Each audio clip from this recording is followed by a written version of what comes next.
got them taken care of. How's everybody doing today? How about that? That's very important. How are you feeling today, family? I know I just woke up. I just woke up feeling super fantastic. Yeah, how you feeling today, sister? How are you? I'm really well. Thank you. Great. Yeah, I'm feeling well. I'm feeling very good myself. Super excited, honored to say the least to have this time with you. Yes. Thank you for allowing us to do so. Yes. And this is going to be quite interesting because, you know, we like to keep it kind of like free flow, casual, and just sharing what we know. We're not coming here to be professionals, although we are very professional. You get what I'm saying? Yeah, we're just sharing our life experience with people, and we keep it as such. Soul group. So I want you to feel the same way. That's what we do. So let's go. What are we talking about today? Why are we here? You see? Yeah, I got you. I got you. I'll get us started off here, Sifu. Let me get my tea. So, everybody, soul group, family, Tai Chi practitioners, people who care about their health. We're here today, more or less, to talk in regards to diet, but not necessarily just diet. We're also including consumption of all ramifications or sorts into the topic. And yeah, and we're gonna do our best to cover all three of the bodies. Jing, Qi, Shen. What is that? Body, mind, emotions, and soul, spirit. Right, is that right? Right. Body, mind. Yeah, how is everything basically influenced from the things that, like Brother Peyton just said? He talked about diet, but the way I like to look at diet, some people think of going on a diet. Right. You know what I mean? But that's not what we're talking about. We're talking about consumption in totality, because we're all consumers, no matter if we think we are or not. We're all consumers. Now, we're also highly productive, and we encourage everybody else to be highly productive as well. But we're all consumers. Can you not hear me, sister? Am I talking too low?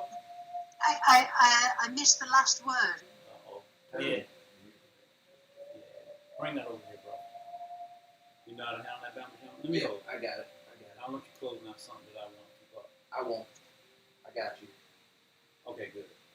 Yeah, so, I tend to talk a little low sometimes. I'm thinking I have the mic on. So my apologies. It's not your hearing at all.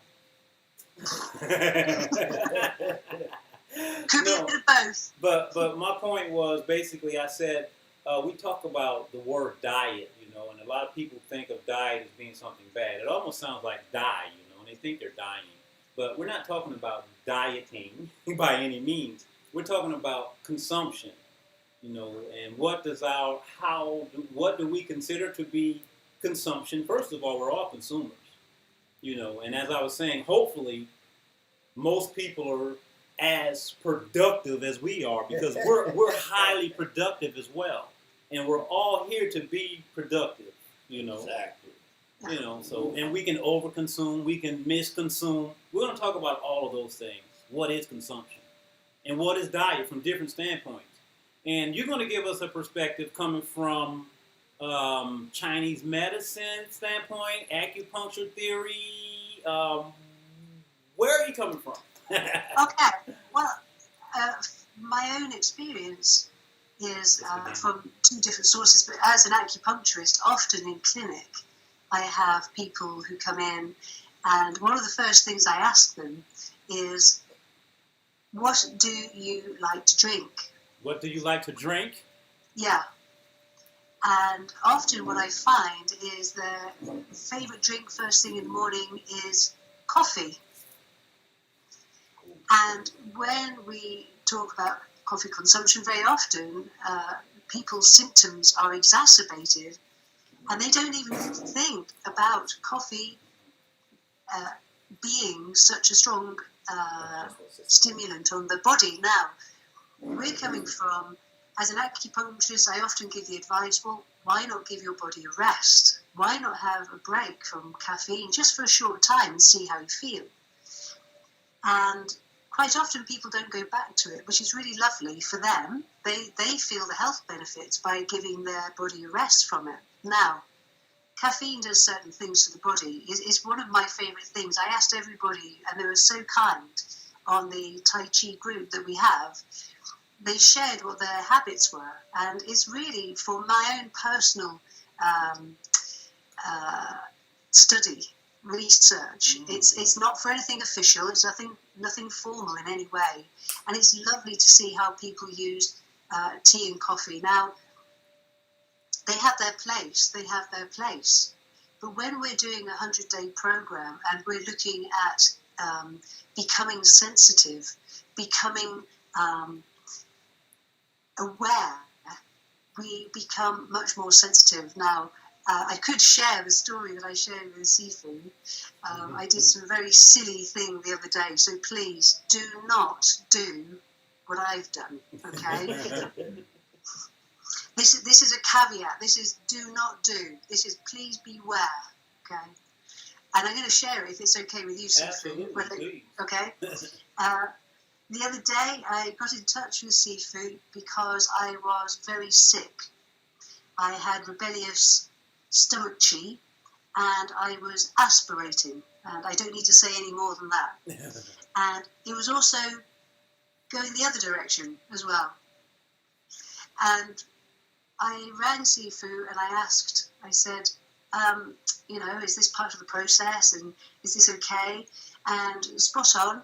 And one of the questions he asked me, or you asked me, was, have you had any red meat? Now, I'm not vegetarian, and I don't wish to, everyone to their own, but I don't actually eat red meat very often.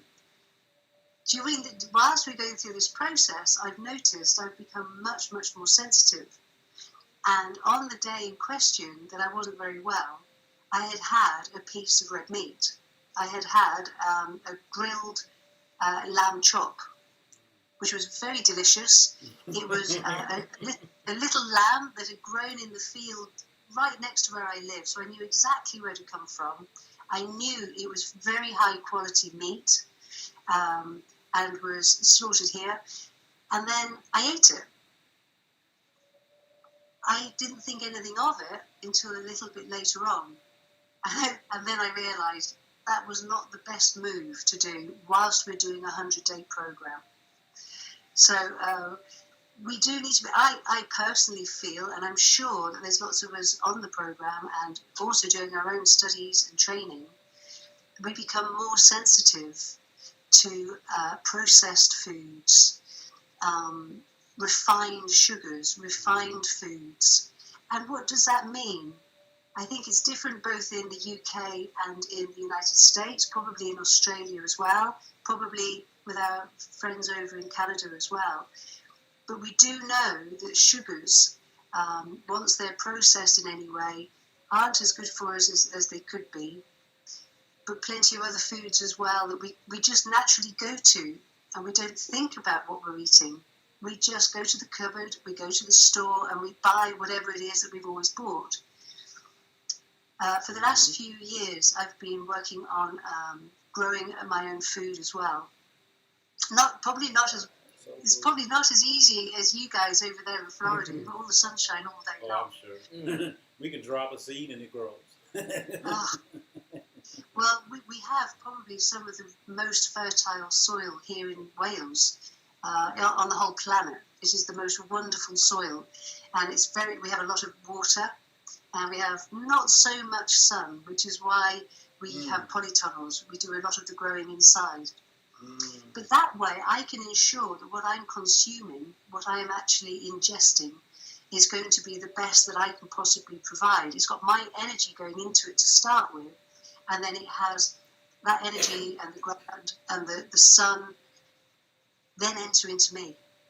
And that food has a very high vibrational frequency to it.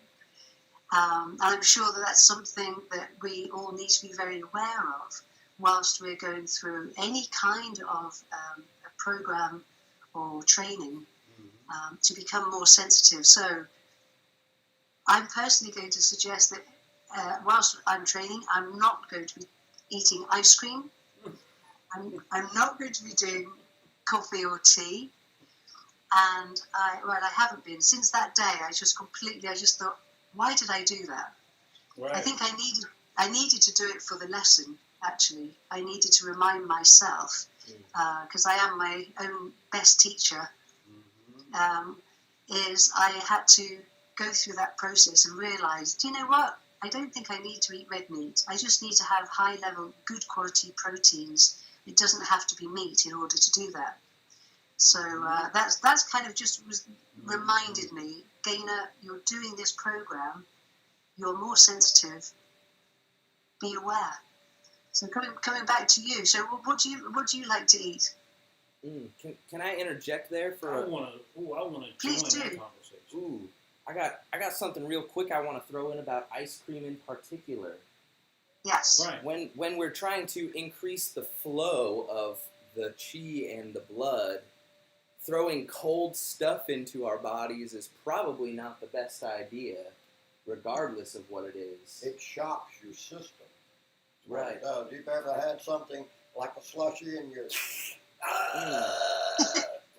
So that was all I wanted to bring up, family. That was it. Just So I wanted to reflect on what you just built here, which is a beautiful setting. Your personal testimony that you talk about, your experience. Yes. I want to go back to where you said that you decided to consume some red meat, right? I did. And then your body, you said your body has become very sensitive. So Yes. when you say that it's become very sensitive, that means that it's going to give some type of response that a lot of other people may not have gotten as easily. Is that what you mean by that? Would somebody else may have get that without the training, that same response that you got? Or do you think that the training had something to do with the response? I'm going to say, for me, I think it's because I'm quite focused on the training. It's got me back in touch with training I've done in the past, my practice of the past. This has been really wonderful to be able to get back to my training again. Right. So maybe if someone's just starting on their journey and they're on their day 27 of this particular program, we need to ask, we need to find out from our fellow group how they're feeling, if they've had any diarrhea, if they've had any vomiting, if they've had any phlegm reactions, if they're coughing, because these can all be from the foods and the things that we're consuming. It might be that we enjoy a cigarette. It might be that we enjoy a drink of alcohol. You know, all of these are going to be personally more enhanced. I mean, I'm a complete lightweight now. I quite enjoy a glass of red wine with a meal. Not right now. Not right now. Right. Not So right now. very, very interesting. Very interesting. It's too much. And for me, what we're doing is we're learning a process, an internal process. Please correct me if I'm wrong. Is this process that we're doing? We wish to eat foods that aren't going to overstimulate us right now. Whilst we're doing this 100 days. Right. Yeah. You're right. About 14 years ago, I did a 100-day program then. And that was great fun too. And in that time, as Peyton was saying, ice cream was a no-no. Right. Ice, no-no, on every level. It touches the spleen, and the spleen has to work extra hard to make it warm again in order for us to enjoy it. Right. So the spleen pancreas. So if you think down sugary things. So I was going to say, so if you think down like on the cellular level, what's going on, right? Our body always has a constant balance when we have, excuse me, when we have optimal health. You know, everything that comes into our body is being digested, per se, no matter what it is. And that process, no matter whether it's receiving light through our eyes, that's a form of consumption. You know, all exchanges of energy are going to create some type of free radical in our body, right? And to neutralize free radicals or to balance free radicals, our body produces antioxidants, but only at a very, not so high level.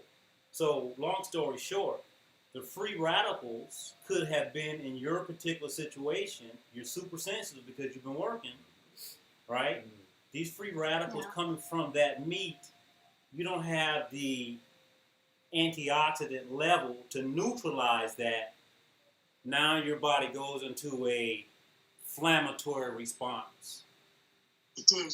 That is the release on the bottom. That is the inflammatory response, because that's what the body does. It goes to inflammatory response right away. That's the first stage of healing. Now, if it stays in that inflammatory response too long, now we got rheumatoid arthritis or X, Y, and Z, or so we want to eventually eliminate all of the things that cause free radicals. No coffee today for me, right? Didn't I tell you that? You did. No coffee. I usually have one every day. It became a ritual, but why am I doing it? I know it's a free radical. They say 8 ounces is not terrible, but do I need it? I don't think I need it. I'm giving it a go. Well, I'm finding I'm feeling good for it, actually. I've nearly always had, I shouldn't say this, but it's true. I have a coffee before I go into clinic to sharpen my mind. Now, we understand, we know the benefits, we know what these things do for us. Right.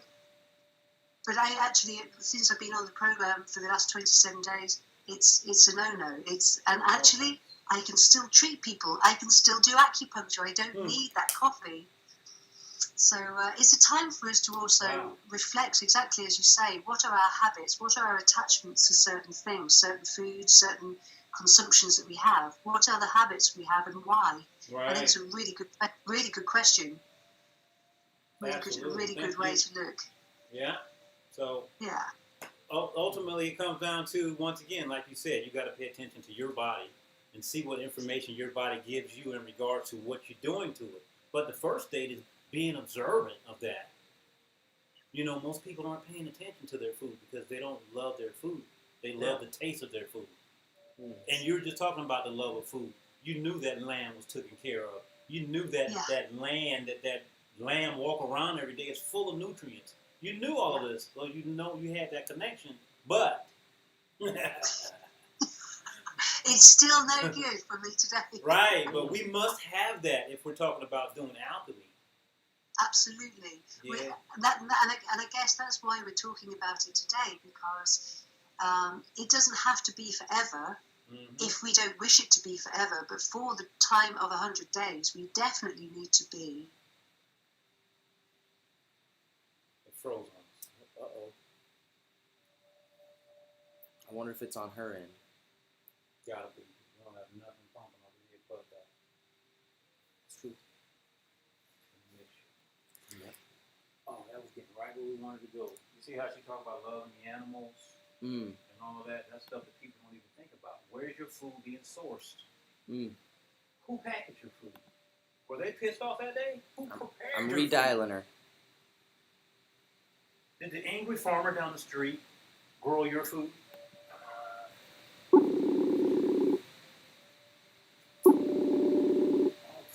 All that stuff.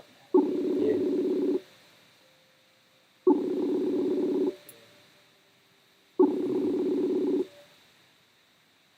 Yeah, my good brother. Tune in at any time, bro. Yeah. I don't want to take over the conversation. Oh yeah, no, absolutely. If I feel the need to say anything, I certainly will. No, I'm talking to Brother Ali. He ain't saying nothing. Well, I wanted to touch on how you were bringing up how the body has to warm up anything cold that you put in it. Yeah, right. And that has to do with water also. They got it, People's got to think about what is your body there we go. temperature. All right. We back at it. Sorry about that, everybody. It just disappeared. Me too. I love technology, don't you? Yay! Oh yeah, if it wasn't for technology, I wouldn't know you. It's so convenient until it's not. Do you know, I think we would have known one another, but We always have known each other. We just meeting again. Yeah. And I do believe that. I do believe that to my heart, for sure. Absolutely. Yeah. I agree completely. Hence the reason I'm here. Have you ever noticed people eating different foods don't take the time, like a wine connoisseur? He'll take a sip of wine and run it around in his mouth and taste it. We should do foods the same way, rather I than do. just I do. chunking it down. You're absolutely right. If you just eat a carrot, okay, a beautiful carrot, organic carrot. I don't know what you say in America. Do you say All of that. organic? We say all of that. Yeah. Okay, all right. Oh, So yeah. a nice organic carrot, stick it and boil it. It's beautiful for women in particular. It's a nice yin food. It's very warming. It's very sweet. So a carrot, Which stick color it in the carrot? water. The purple one? Any carrot. Mm. Any carrot at all. I don't mind. They can be purple, blue, green. Oh, Maybe yeah. not green. I never had Orange. Yeah. And then boil it in water, a nice, get it to a nice rolling boil, and then you eat that carrot, and you're absolutely right, Ollie. It tastes amazing. And to take your time to enjoy food, and that way we get the most from the food, because the process of eating starts with the eyes, as you said. You consume with the eyes first of all. I know you too. There's a lot of love going on. I'm missing it. I want to be there. I want to be part Come of that. on, girl. Yeah. How much does Join it the cost? crowd, baby girl. Come on. Yeah, have you met? No. Yeah, this is Brother Ollie. This is the medicine man. How do you do, my dear? Nice to meet you, Sifu. I have been listening to you. Yeah, and I've he been does really enjoying it. Tweena, acupuncture, distance healing, remote healing, hands-on, you name it. The man is full. That's what I like. Changed my life. Changing mine. Thank you. That's so awesome of you guys. Mm. And it's an honor to meet you, my dear. Yeah, so what would you say? Oh, and you too. Yeah. And maybe we'll do it in real time at some point as well. But Oh, we'll do this in the again as well. meantime, Always. However we can connect. Absolutely. absolutely. What were you saying So, about the temperature, brother? People don't realize that cold thing shocks the body. And it takes a little longer for it to actually warm up into the system. But in the meantime, just like a Slurpee or something, I've seen that with many people just take a big gulp and they have a brain freeze. That's not that's not the way to cool your body down. There's many other ways of cooling the body without shocking the system. Yeah. Just putting water on the wrists Yeah. is a really good way to. It's funny. I learned that from my great-grandmother. You know these ancient did things? you? Yeah. Yeah, that's one that she will give us. And what a lot of people don't think about, our body should maintain an optimal temperature. Internal environment should be stabilized. And every time that it goes out, it has to do things to get back into a homeostatic flow again. So all the organs are going to have to do something. All the way down on the chemical level, you have just caused your body stress. Yeah. Yeah, absolutely. And it's one of the reasons when people come to me for acupuncture. Of course, they're already in a place of either pain or pain or discomfort. Nearly always, it's a condition of some kind. Yeah. So we have to eliminate some of the things that might be causing the imbalance, causing the stress, and then start from there, and then bring in nourishing foods and things of that kind. There is a really good book that I use as a reference all the time, and I hope. Do you mind if I just mention it so other people might Please. Look for it? Absolutely. It's called Healing with Whole Foods, and it's by a gentleman called Paul Pitchford. It's Berkeley Press, so it's an American author, and it's absolutely brilliant. I've got the second edition or third edition, and it's wonderful because it marries Western eating patterns with Chinese medicine, and it brings about a very good understanding. What was his name again? What was the author's name again? Paul Pitchford. Paul Pitchford. How would you spell that last name? I've been hunting. I think I must have loaned the book to PITCH. someone, which is really, I don't lend my books, my reference books, but I cannot find it. I've been hunting all evening. So, but it's a brilliant book that I use for referencing all the time because it tells us the really good places to, things that we can do, foods that we need for certain conditions, if you have a yin deficiency or if you're excess, the sorts of foods that would be of great help, with recipes in there as well. But it gives you a lot of background from the Chinese medicine. But what's so special is it brings West and East together. Yeah. And I think that particular blend is important because, of course, that's what we are. We're not Chinese. I'm not Chinese. Right, exactly. So, and that's it's a really helpful book. I want to ask you a question, too. In regard to temperature of food or cold food, like Brother Ali mentioned, what do you teach to your people, To my students. Yeah. Or do you teach anything in regards to that? It depends. If we're doing lots of kidney exercises, then I would ask people to make sure that they keep a lot of body fluids, drink body fluids, drink lots of fluids. Right, to be hydrated, right. Gotcha. Yeah, rehydrate, but not with tea or coffee. I tend to ask people to abstain for 24 hours just to give their body a chance. All right. Easy foods, quite often, because we live in a temperate climate over here, it's can be chilly. I tend to ask people to avoid raw food or cold food until the height of the summer. I mean, our summer is quite short. So I would say, and lots of people say, oh no, but I eat really healthily because I eat all salad. And you sort of say, well, it might be healthy right in the heat of the summer, but actually any other time, yet again, as Ollie was saying before, it ends up stressing and damaging the system. And we don't know why, we have loose stools. We don't know why we've got too much phlegm in the body. It can often be because too much dairy. We're just eating too much in the way of milks, cheeses, and they just, eggs, and they all add into the system, and then we get a condition, and we don't actually associate it with the foods that we're eating. So what is it about those specific food categories that you just mentioned, the dairy, the eggs and stuff, that actually causes the phlegm to accumulate? What is it about those?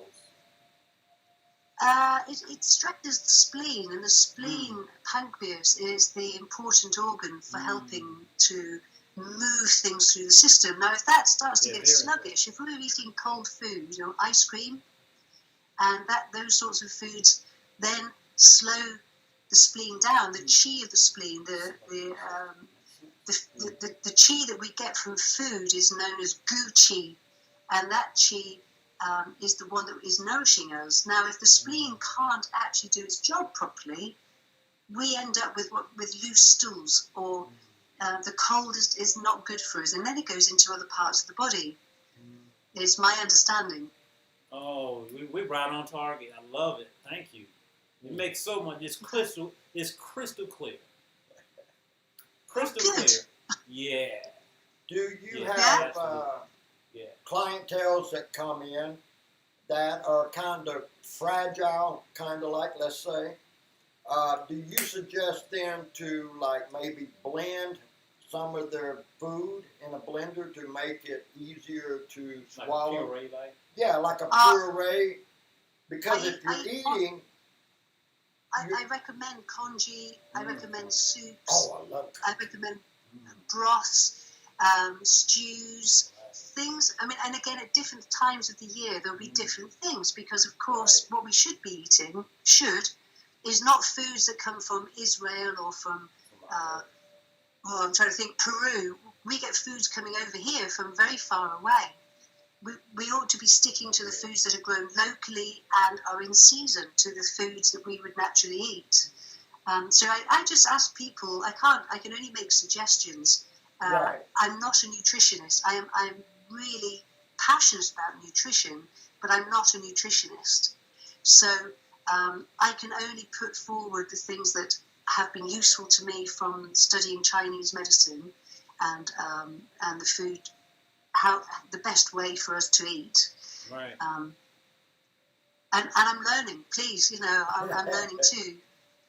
Hey, but what you're sharing with us, it makes a whole lot of sense. It's got me wanting to look deeper into the science behind the theory with the Chinese medicine in regards to food. Absolutely, it does. Yeah. It's With the seasons, that makes so much sense. But as you were saying, food that has a nice high frequency is food that hasn't had to travel, is not been stressed, it's been well brought up, it's been, you've given it love, you haven't covered it in pesticides, you haven't, there are many, and hence the reason many people I know go for organic. Yeah. It's because we know that it's come from a better source. Yes, you've got to still wash it really well, because it'll have things on it. You have E. coli in the soil. You have other things in the soil. You have to wash your food and cook it. And cook it. Always cook food is my thing. So. Are you familiar with the Taoist diet, Gaynor?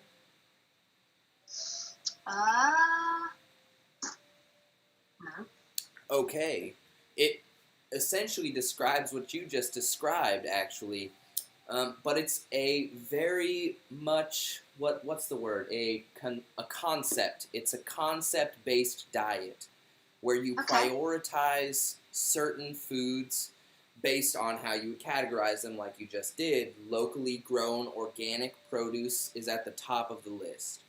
And you should consume 80% locally grown organic produce in your diet throughout any given week. 20% can be whatever you want, but every 3 days you are to prioritize some sort of meat. So fish is at the top of that concept list, and I believe eggs is next to it, and then you've got your red meats at the bottom. Okay. So, please, yeah.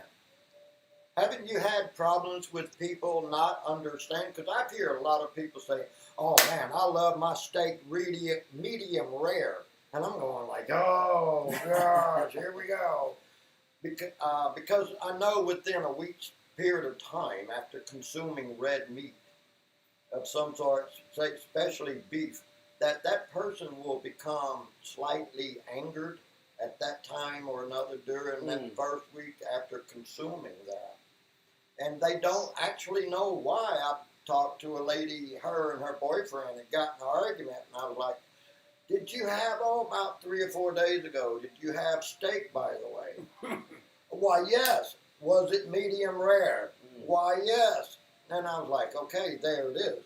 You're telling me you're putting 1,200 to 1,800 pounds of beef into a human body that's not actually able to digest it, but yet you're mixing their blood with your blood, and then, yes, you're going to get a little on the angry side with that.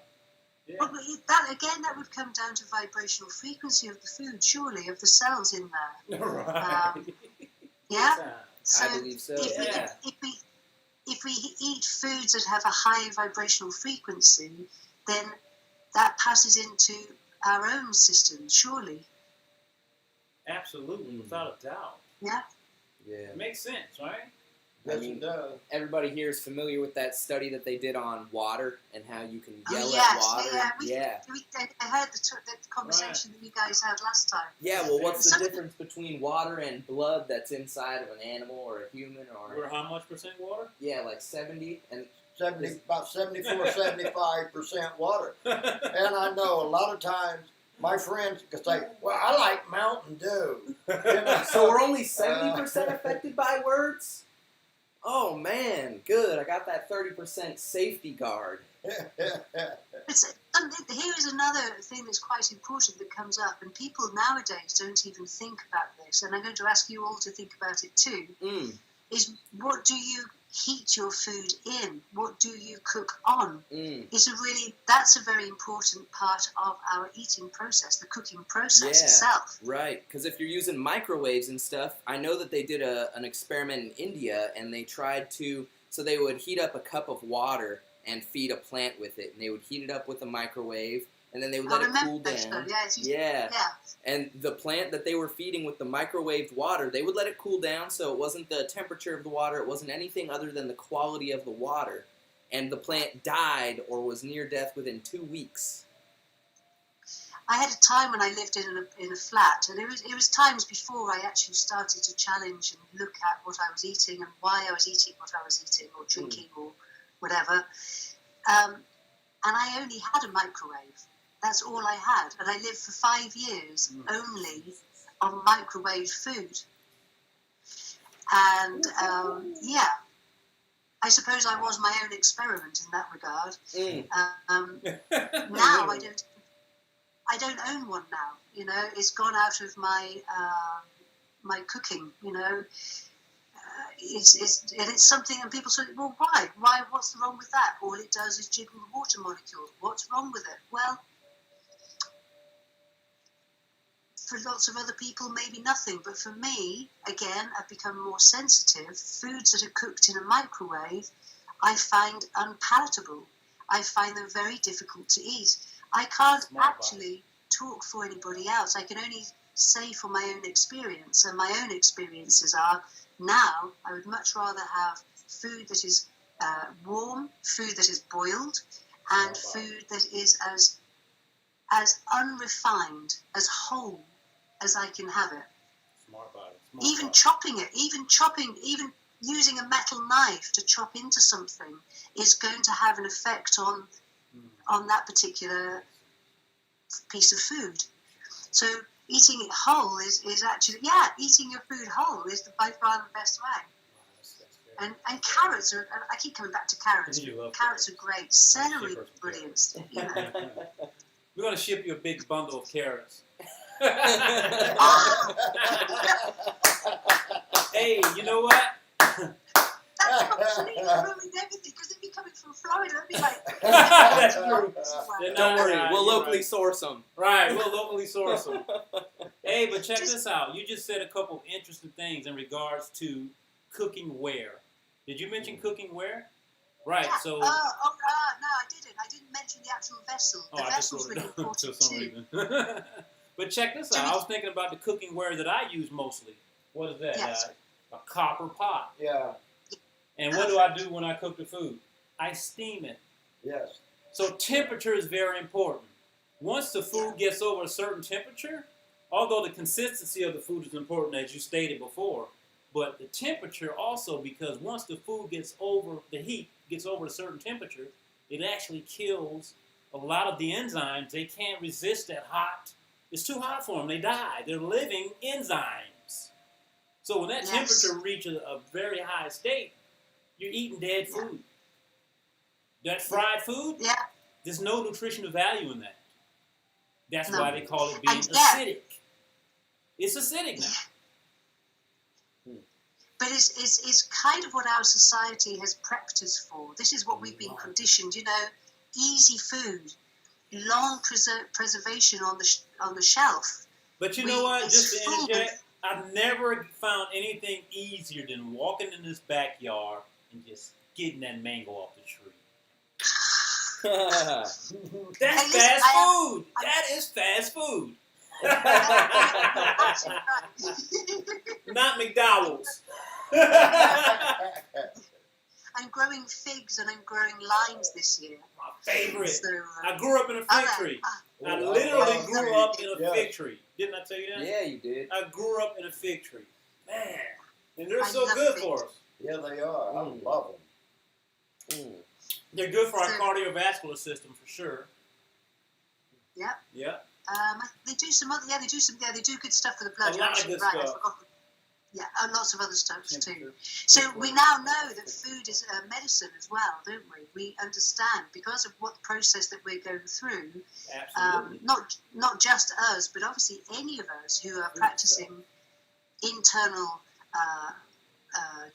Neigong of any kind, then we are looking. Every bit of food that we eat has to bring us into balance and work with us, not against us. So we need food that's not going to be overly stimulating. It is going to nourish us. It is going to energize us. we need these foods on a day-to-day basis. Every meal we have the opportunity to replenish and improve, enhance, and actually heal ourselves. Yes. Hey, what about this, sis? Go The on. times of consumption, and also how frequently do we have to eat breakfast, lunch, dinner, supper, and that's 4 out of the way already. Is that what we really should be doing? I mean, talk to me, sis. Well, I can only tell you a little again from That's when it. the 7 till 9 time is one of the best times, I think, for the spleen stomach. So the 7 best to time 9. for breakfast, between 7 and 9 in the morning is the best time to eat your breakfast. 5 to 7, you were saying, for your evening meal, and then lunchtime, I guess, is a slightly movable feast, and that's for everybody to work out for themselves. But this idea, this concept of 3 meals a day, actually, my understanding from here in the UK is that it came from after the Second World War, and we had a lot of people in the UK that were very malnourished, and to encourage and to ensure that they had food every day, they made sure they really pushed this idea of 3 meals a day, the breakfast, the lunch, and the tea. Wow. And it's kind of stuck ever since then. So when you actually allow your own body and you listen to your own body, mine personally, I love to graze. The best way for me to eat and get everything I need is to eat small amounts of foods throughout the day in their specific groups, their food groups. So that's what I try to do. It's not always possible because in clinic right now, still in the UK, we all have to wear masks. We're all covered in. You guys have got done well in Florida. You're not wearing masks. You don't need them. We create our own world. I wish I could. I have to follow the guidelines, the professional guidelines I have to do for insurance. Yeah, we But, follow the guidelines when there are guidelines. Yeah, You just got to get down here. I know. I will. You know, we always see people wearing masks. I haven't seen a cow or a sheep wear one yet, you know. We're talking about free radicals getting out of our body. Yeah. Yeah. How are they going to get out when you got this on? It's not. You're going to breathe them back in. You're going to breathe those free Absolutely right. radicals right back in. Oh, my God. I know that from my position. So I've really got a hankering to touch back on the 3 meals a day and why it's terrible. It's a terrible idea, especially if you are doing anything related to physical health or even dream training, right? And this is actually why it would be beneficial to save the beginning of your fast for the last half of the day. Like you were saying, breakfast optimal time is 7 to 9 a.m., right? That makes total sense. I believe the monks over at the temple in Thailand, I knew a couple people that went and stayed with them. They would wake up at 4 a.m. and do 3 hours of prayer, meditation, and chanting. And then they would have breakfast, a community breakfast. And I think their breakfast wasn't until like 7:30, 8, maybe even 9 a.m. And after that, the last time of the day that they were allowed to eat was somewhere between 1 p.m. and 3 p.m. And this was to make sure that they got ample amounts of sleep, but also 4 hours without eating before bedtime.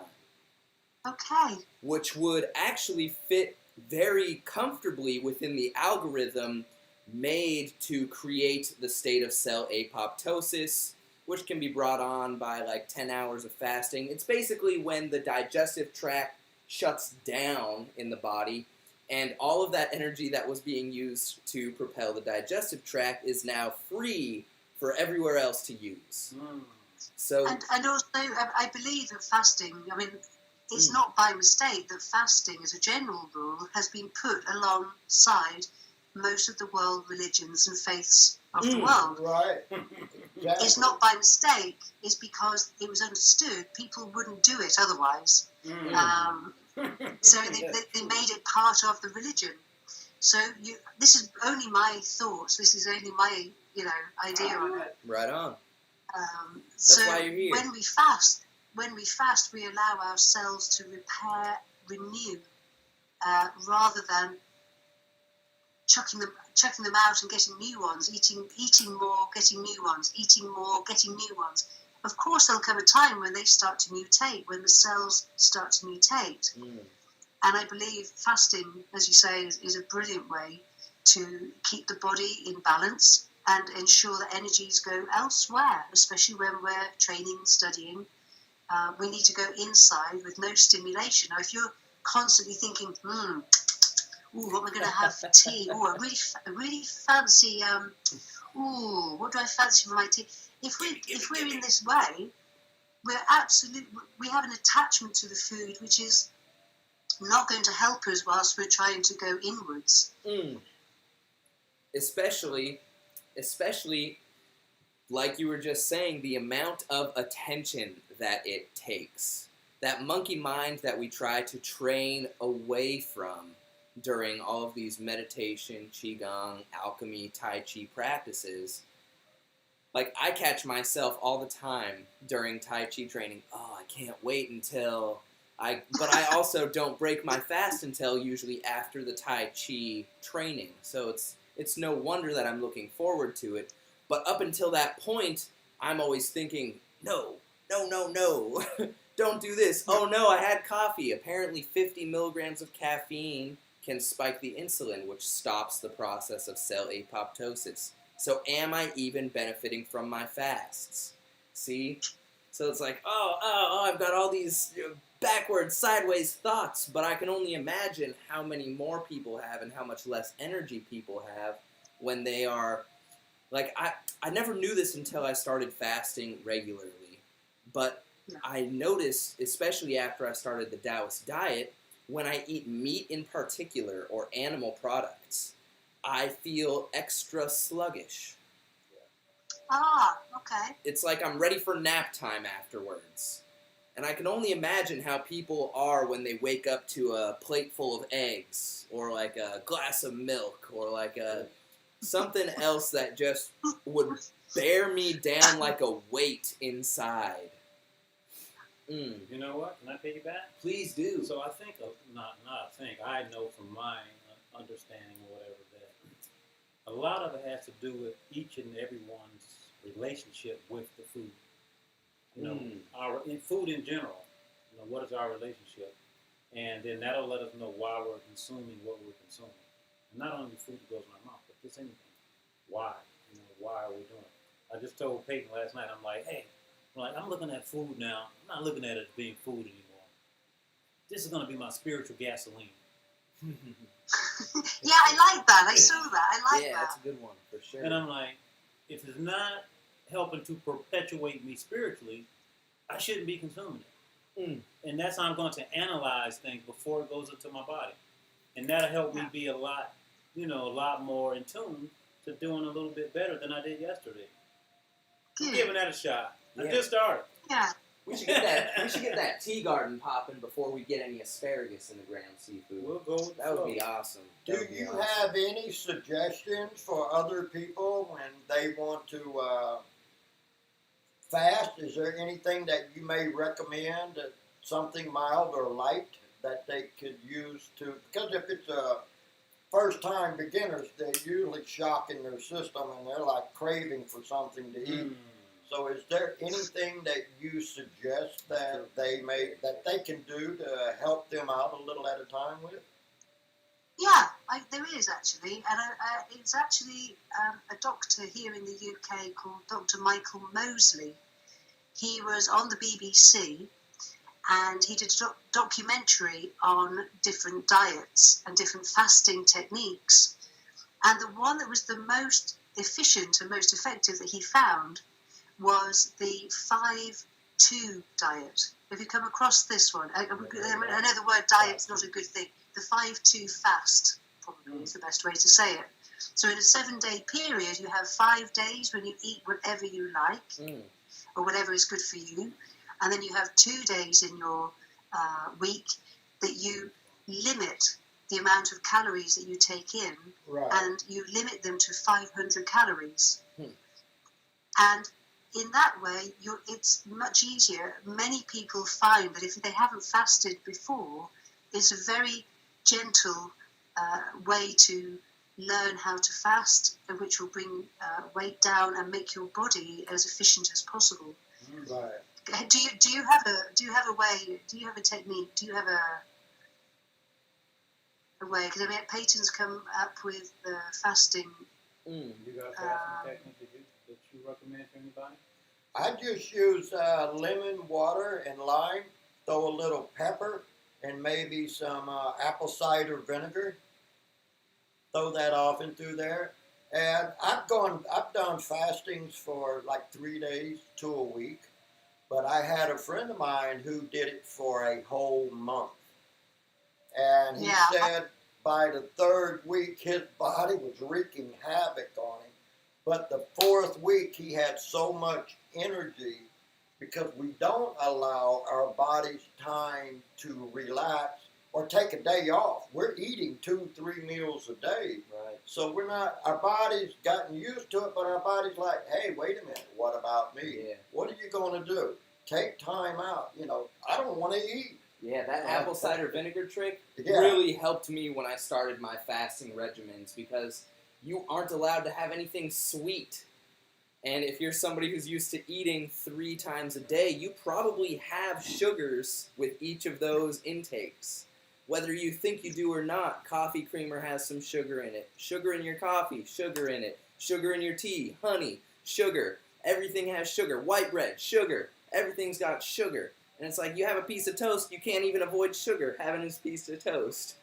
But yeah, the apple cider vinegar concoctions start tasting like juice to you when you start fasting. Now, can I just check? The apple cider vinegar, Ollie, that you're suggesting would be organic with the mother, so therefore... Always. Yes. Yeah. Always, Okay. always, Because- always. Yes. It's worth mentioning because often people just go into the supermarket and they buy the Yeah. pasteurized apple Yeah. cider vinegar, Yeah, thank you. Right. and Thank they you. think it's going to... So once more, we're back to whole foods, not processed foods. Mm. So the less refinement, the less refined additives, the better. So yeah, apple cider vinegar is something that I think for... Hey, Gaynor, I wanted to share one that I use like twice per year. Now, I had a couple students doing it with me before, and they got sick. And the reason being is because their diet wasn't nearly as clean as mine.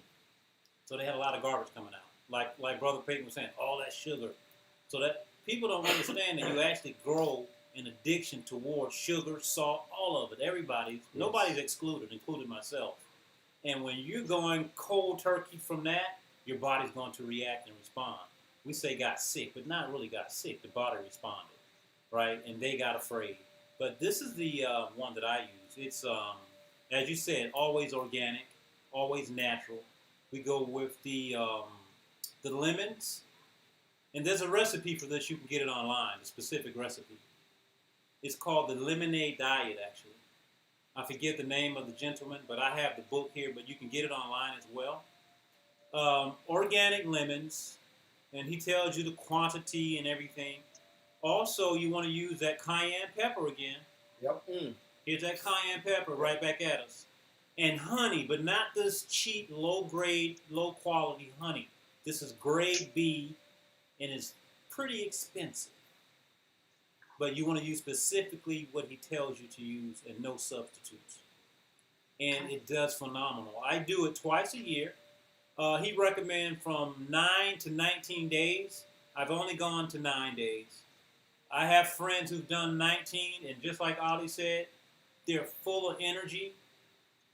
They're getting all the nutrients from the honey and the energy from the cayenne pepper. Yes. It's amazing. Yeah. And I do it twice a year. I'm looking forward to getting the next one going and looking for some people to do it with me. Okay. I love pepper. Let's do it. Let's get it going. And the recipe's right online. We should offer it to Soul Group and see who want to take the step out with us. We could see, especially if you show us the recipes, it'd be lovely. It'd be really good. Yeah, it's right online. And a little caveat here: if ever anyone's undertaking fasting, as you, Ollie, I have a very interesting friend who did a 40-day fast. Wow. And he's continued with water, of course, and juices, Right. but he actually didn't eat for that time. And he told me, he said, this is not something you do lightly. You don't suddenly decide, right, I'm just going to go and stop eating for 40 days. Because the reality is, and you'll know this yourselves as well, is there's a very strong danger that you won't eat again. Because you feel so good, you actually think to yourself, I don't want to make my body unclean by eating again. Wow.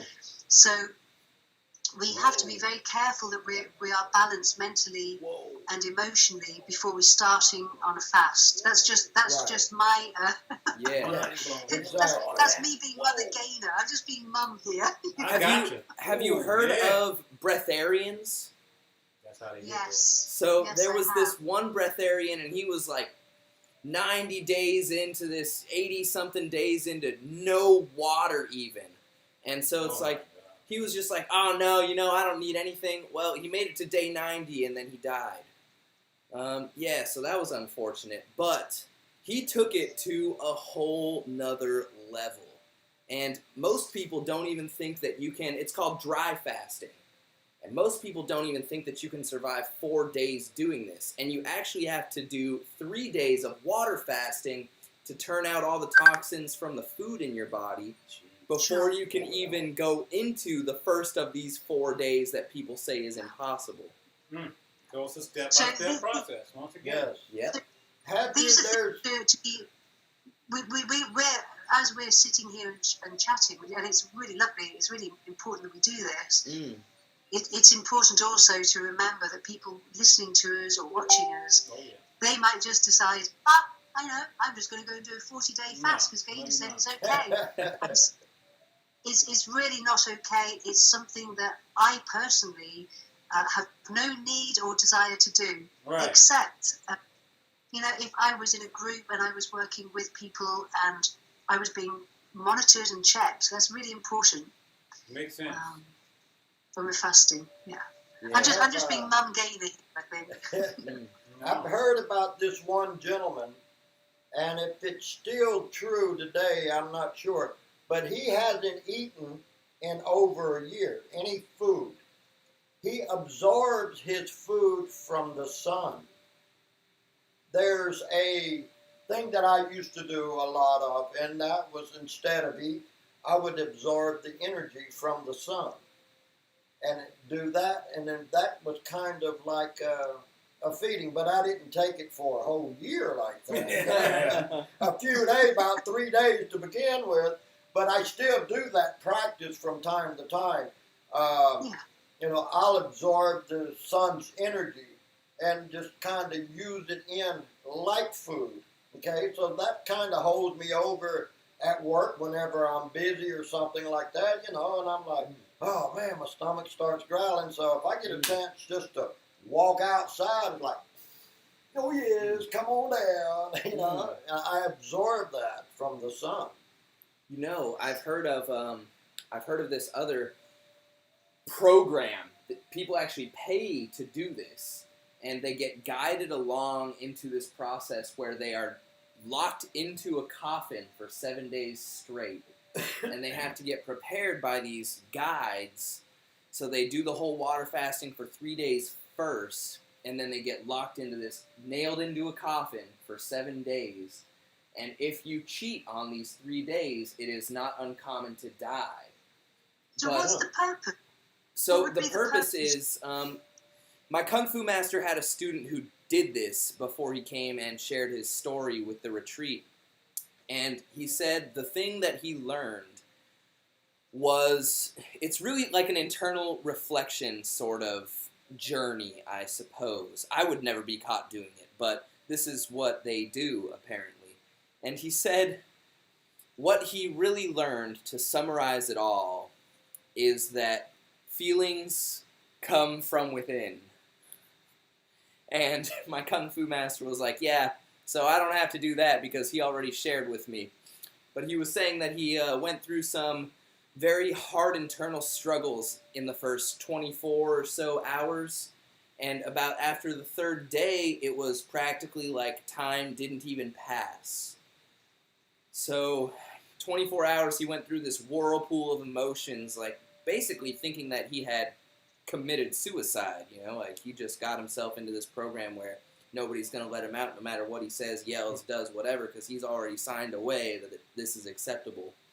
But they do this, I believe it's in India, where he took this program. It reminds me a little of the Tibetan Buddhist practices, where they the disciples will be underground for a period of time, and not allowed out no matter what, because it's part of their training, I guess. So therefore, there's a purpose to it, which is part of a process. Then. Yeah. I've never heard of that one, but I'm interested.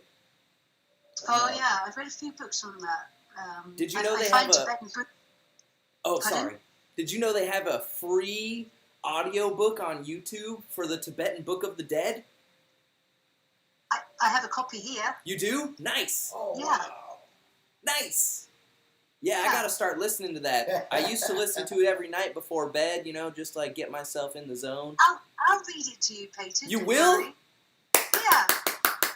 Train come true. We can podcast it. We could do that. Yeah, sort of. Let's come back to today Right, thank you. and food. Well, give me So some the other things that we consume, seafood, would be things medicines that we take. So. Right. And I'm just thinking. I mean, we have recreational drugs as well that people consume, and again they don't actually recognise what's happening to them when those sorts of things are entering into your body. We don't always understand, do we? What's happening to us or why? Or even just aspirin. I mean, I can tell you a personal story. I started inner training about 14, 15 years ago with a different teacher, a gentleman called Damo Mitchell. And whilst I was undergoing the training with him, I had a headache. I had one of those menstruation headaches, and I don't take painkillers. But it was another one of those crazy moments. I had a friend over, and she said, "Oh, just take a Nurofen. Just have an ibuprofen. Okay, it'll get rid of your headache. You'll feel better." What happened to me was, because I've been undergoing inner training, I was so sensitive to the ibuprofen that I had an anaphylactic reaction to it. Damn. And ever since that day, my eosinophils, which is a white blood cell which causes inflammatory response in different parts of the body, is heightened. So that I occasionally end up in hospital having to balance my lungs again and having to undergo oxygen therapy. And it was caused these are things that are important for us to let everybody know whilst we're training, is even that aspirin, even that paracetamol, even that ibuprofen that we just naturally, everyone has them in their cupboards. Yes. Yeah. We need to be very careful about, whilst we're undergoing training in particular, rather than reaching for that, is perhaps to follow the foods. Go with a food. Turmeric, we know, is naturally anti-inflammatory. So we know that if we include turmeric with black pepper in our diet, we know that we're going to get a good response, and our inflammatory responses in the body can calm down. I've got two useful pieces of information when consuming turmeric. If you don't introduce turmeric into the body in a heated fashion, then it doesn't actually assimilate very well. In addition to that, turmeric is one of the things that promotes brown fats, which combats white fats, especially important when you're getting to like 60 plus years old. But olive oil is a great medium for it because in addition to being heated up, being a prerequisite to absorbing properly into the body, turmeric benefits greatly from having some sort of fat fatty acid to help introduce it into the body. So That's fatty right. acids, olive oils also help promote brown fats, and needs to be heated. Okay. Always Good bit on of time. info. Thank you. Always Yes. on time. Thank you. Sorry for interrupting. Please. No, that's not an interruption. It's an I've got a add-on. It's- question for you. This is kind of a little off the subject, but it's something like I've been trying to find out for years. I noticed many years ago my third eye had opened. So I see colors everywhere I go. I mean, it just like yesterday was a color of magenta. I would look at trees and magenta would be covering the trees. But I see like reds, blues, pinks, greens, orange. I see color, and it's a natural thing. So I'm trying to figure out, I know the colors of the chakras. So I'm asking myself, okay, is this wrong? Well, no, that feels good. Okay, well then what else could it be? But it's something that's a natural. It's natural for me to see that. I've been doing it for over 30-something years, so I've still been searching. So maybe you have some sort of input on that for me? What's the question? Why do I see all these colors? Because your third eye is open. Nice. Because of what? Because your third eye is open. Oh, well, yeah, okay. But I mean, there's a reason. Does it pertain to anything other than it being open? I mean, there's times I've gone in to a different place and like a lime green clicked into my view, and everything I would look at was lime green.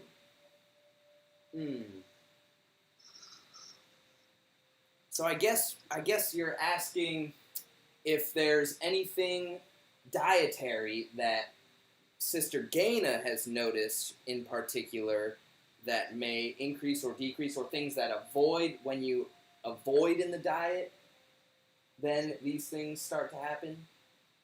Well, these it's just a natural occurrence. She being an acupuncturist, I was wondering maybe she had an idea of, other than the third eye, but what is it that I'm seeing?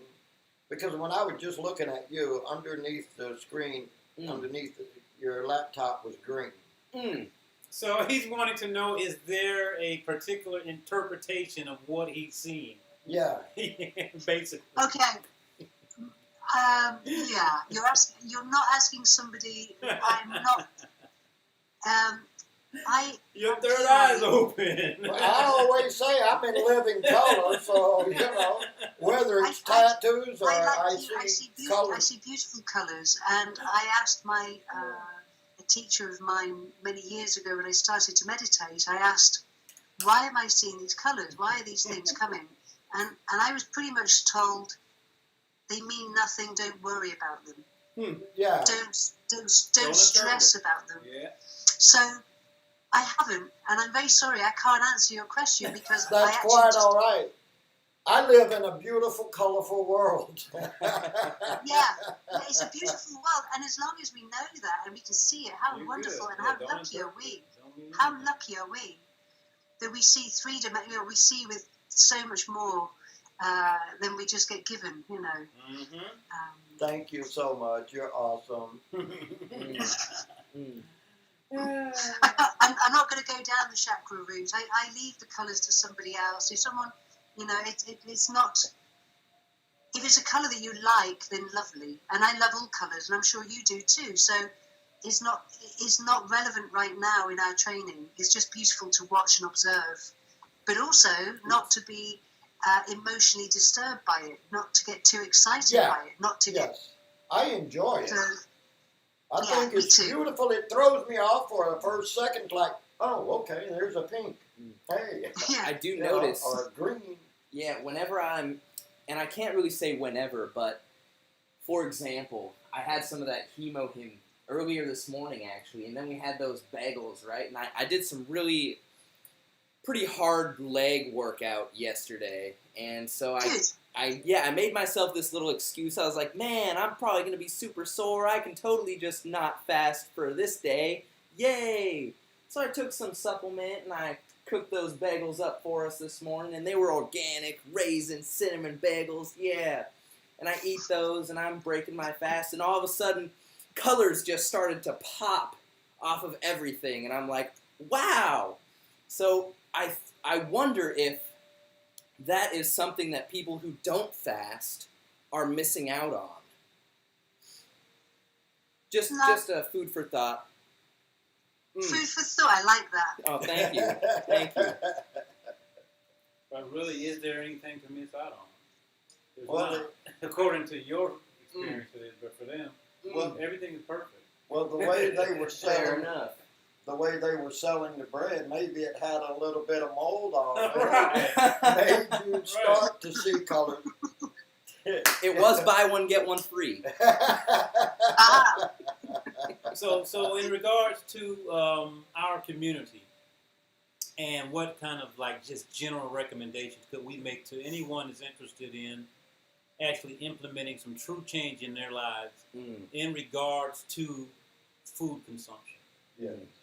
What would be a basic general guideline across the board that you could say, I would say do this, and then I would like for all of us to kind of do that, and then maybe just go from there. well, you said it beautifully before, and that is we need to question why we eat what we eat, first of all, and find out if we're doing it out of habit, if we're doing it because it's a comfort food. Right. Maybe it was something that we grew up with.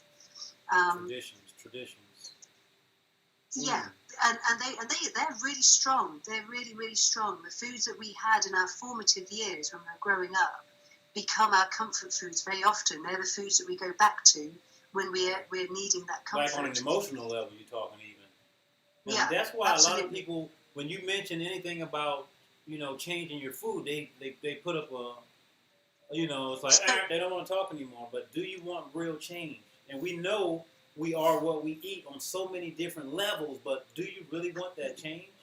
You know what I'm saying? Then all we can do is ask people to start asking the question. And I say people, That makes sense. Yeah, we have to ask ourselves, absolutely.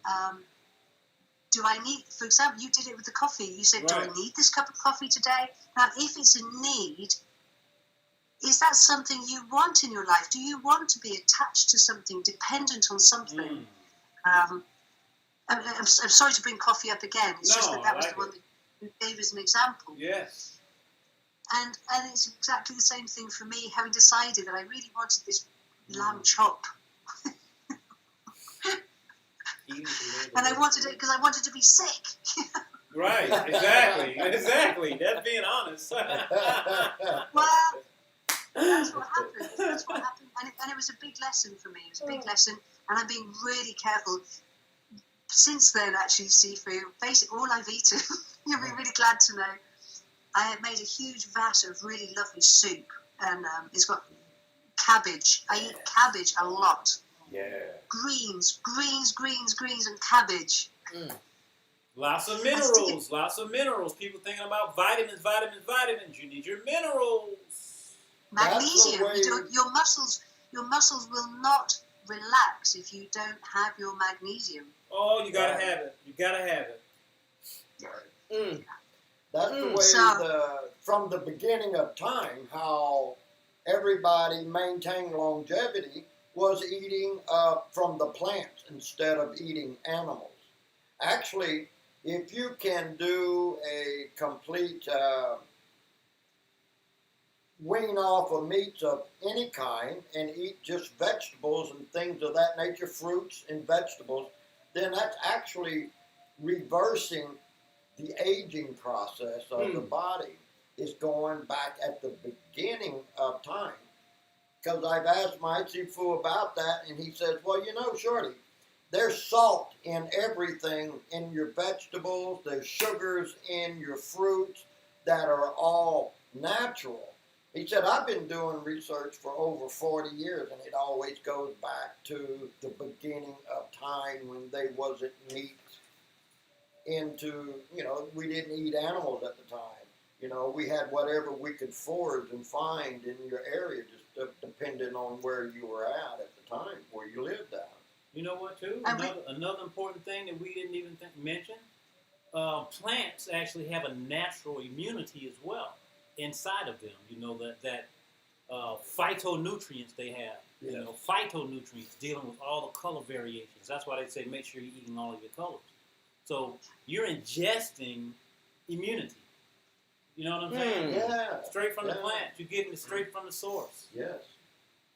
So that's another important thing, to have all those colors. That's why you're supposed to consume locally grown organic honey. Sorry. Right. Maybe not even organic, just locally produced honey. Right. Whenever you switch regional locations in particular. Right, because they're working with those same plants. Right. And they're getting that phytonutrients. Yeah. That's right. Yeah. Spot on. We're all I was gonna say, connected. We're all connected. If we just realize just what you just said. Yeah. All the way down to the insects. Yep. Wow. Phenomenal. The interconnectedness of all things.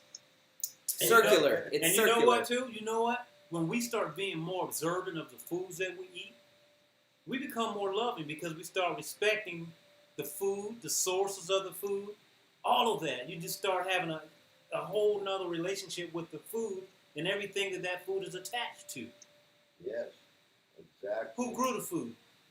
Who packaged the food? Who shipped the food? Who prepared the food? You got 4 relationships right there. Are you giving thanks to the right people when you're praying? Or, did you forget about those people? I thank everybody that touched the food. You know. And that's lovely too. That's a really nice thing that we can share with our group, is that, knowing where your food chain is and being responsible, because everything that we put into our own bodies, we're responsible for that. Nobody's standing there with a gun saying, eat that McDonald's, Right. or eat that KFC. Right. We choose to do that. We have to accept responsibility for our own consumption. Right. And when we actually do it like that, we can't say, oh, my wife's cooking's terrible, it's because of her that I have to eat this horrible food. We're responsible for everything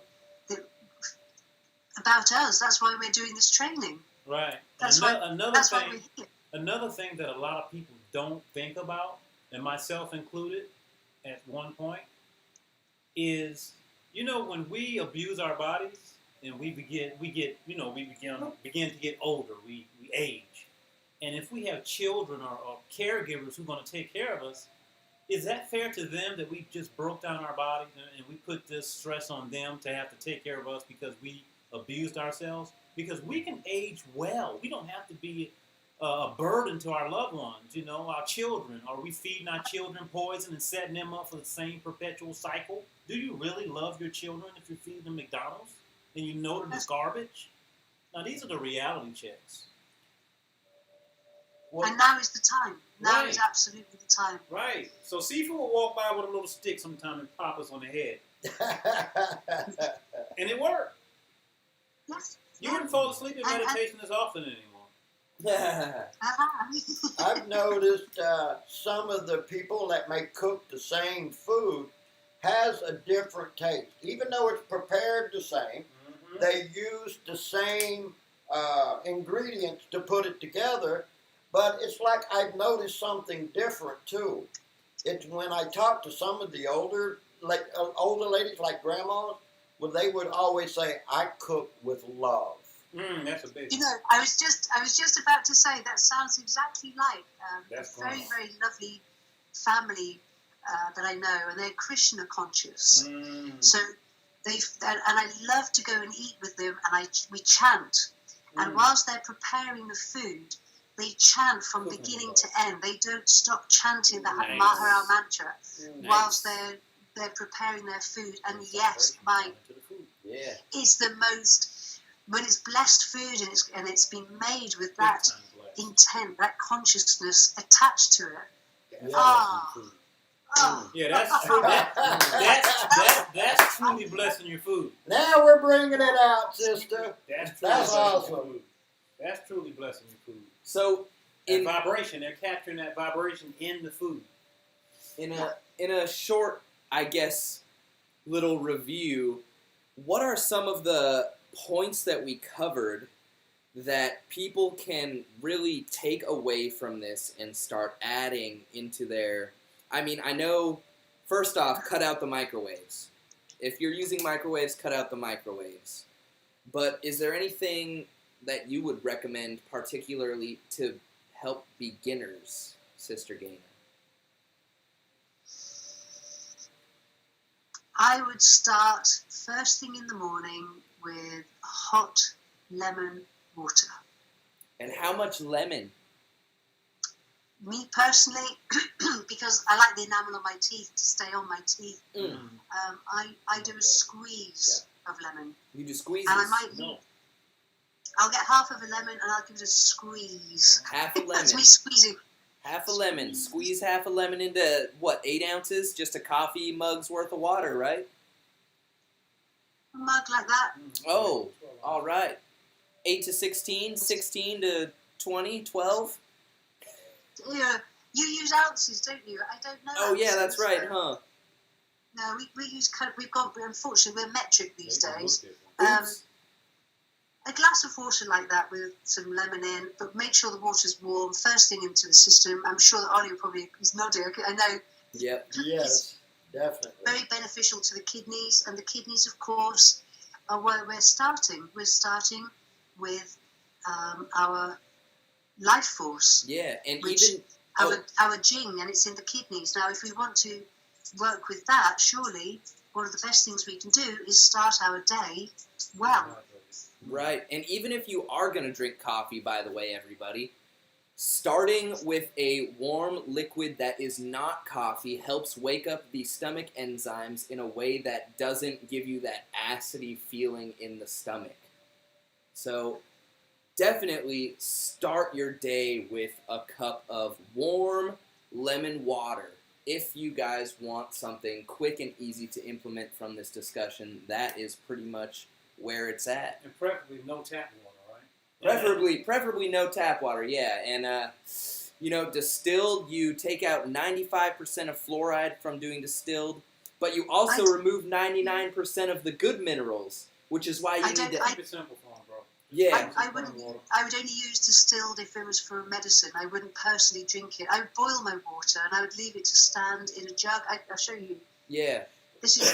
I always have a glass jug of water, and in there sometimes I'll put in some rocks, but it's nice and open, so that the air can, the chlorine can be removed just by evaporation.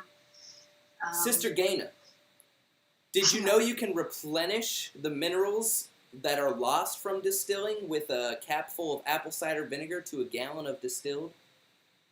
I wouldn't know. I couldn't tell you. I'm sure that that's probably something that people do.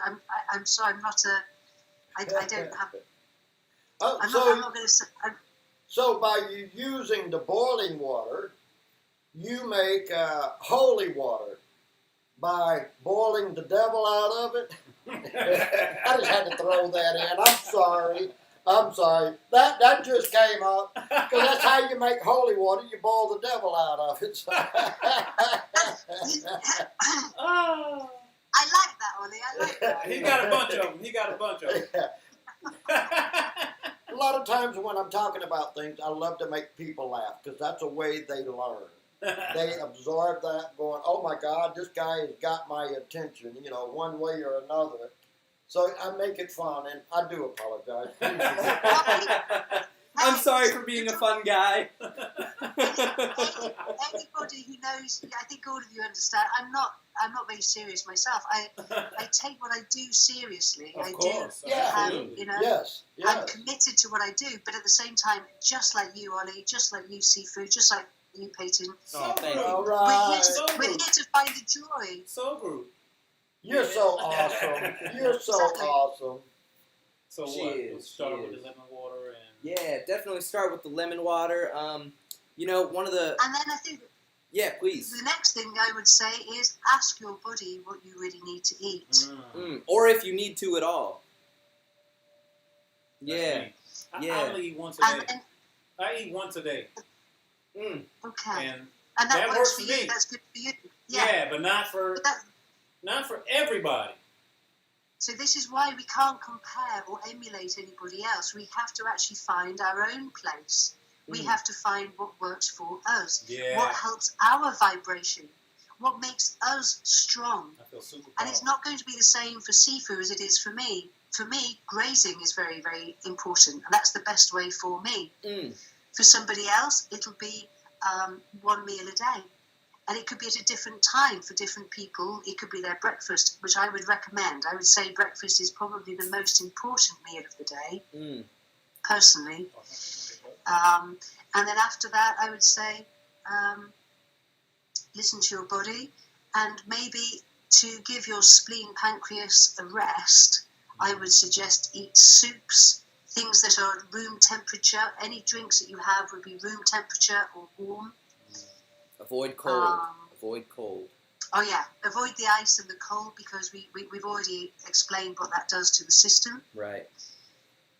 Try, and again, looking at the 100-day program that we're doing with Sifu, necessarily I would suggest as well that avoid foods that really are overly stimulating, foods that have very strong tastes, because they pull you into the external, they pull you back out, where in fact we're aiming and working inwards. So foods that, you know, I'm just trying to think, just foods with strong tastes, whether that be a sweet, sour, salty, bitter. Just be really aware that, you know, keep everything quite bland. You know, hence the reason I'm on cabbage soup and rice. Those are just my thoughts, and that's probably just really whilst we're doing this inner training. At other times, of course, listen to your own bodies at all times. Oh, and also, if you are struggling with weight loss or nearing 55, 60 plus years old, definitely give the olive oil, turmeric cooking combination a go. And black pepper increases the absorption rate and qualities that are anti-inflammatory within turmeric. So you can use this trifecta approach, and you don't even have to change your diet to do this, guys. You just exactly. It's just being aware of things. And Sifu touched on, check out what your cookware is as well. Check out that you're not necessarily using aluminum pans and things of that kind. You want the best quality metals that you can. You know, this is the pots that you use. I never use plastic. I use glass.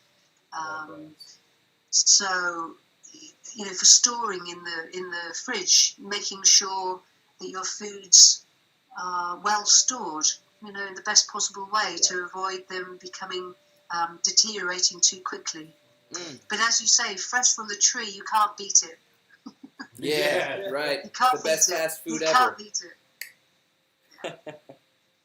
Sweet. I think we ran just about an hour past what we intended to. Minutes.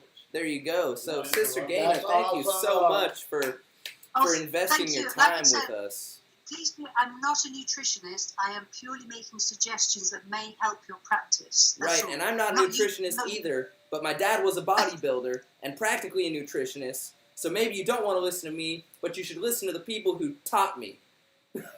Maybe.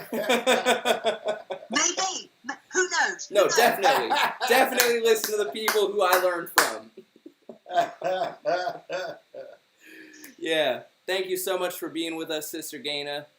Thank you. Thank you so much for inviting me, and thank you very much for me to also get to the opportunity to talk with Ollie and to talk with Sifu and to talk with you, Peyton. It's so lovely. Yep, I already miss you. You're awesome. Oh, stop it. You sound so American. I know. I know I am. Awesome. You're so awesome. That's Thank so you. true. In That's so true. California, they say, miss you already. I was missing you 30 minutes ago when I was so thinking true. about us leaving. So Oh, maybe it's true, okay? hey, we love to have you back anytime, sister. We love to have you back. That's super, and it'd be lovely to come back as I've got more experience and we've got more training under our belts. It'd be really nice to be able to come back and share. Yeah, Yeah, let's that'll be do that. great. Let's do All that. That would Let's be do great. that. Thank Thank you. you. Thank you, Sweet Sister Gaynor. Thank you, thank So you. good. Love you, family. Peace, peace. Love you all the way out there in the UK. Take care, everybody. Bye, sister. You're. Bye bye now. Bye bye. Bye-bye. I gotta check this out. This is so awesome, man. Wow, this lady is